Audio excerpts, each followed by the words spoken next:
এত হাজার কোটি টাকার মালিক, এখানে যদি বঞ্চিত সহকর্মীবৃন্দ, আমরা ঢাকা সাংবাদিক ইউনিয়ন তথা সাংবাদিকদের যতগুলো সংগঠন রয়েছে সবাই ভোরের কাগজের এই সহকর্মীদের পাশে আমরা আছি।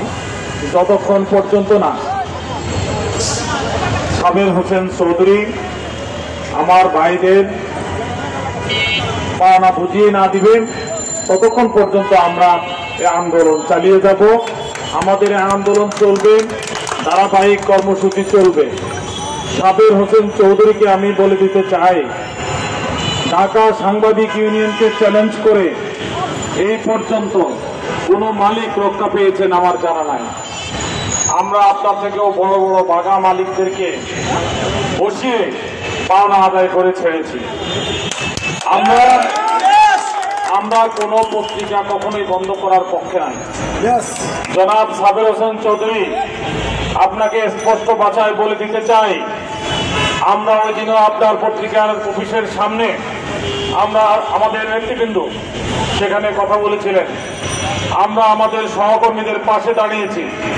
ঢাকা সাংবাদিক ইউনিয়ন সাংবাদিকদের রুটি রুচি আন্দোলনের অন্যতম সংগঠন। এই সংগঠনের কাজ হচ্ছে তার সহকর্মীদের, তার সহযোদ্ধাদের পাশে থাকা, তাদের রুটি রুচি আন্দোলনের পাশে থাকা। আপনি যদি মনে করেন যে আপনি যেভাবে মুক্তি পেয়েছেন আপনি রক্ষা পেয়ে যাবেন, আপনি বোকার স্বর্গে বাস করছেন। আমরা পত্রিকা অফিসে আন্দোলন করেছি, পত্রিকা অফিসের সহকর্মীরা, সেই পত্রিকার মালিক সেখানে উপস্থিত ছিলেন।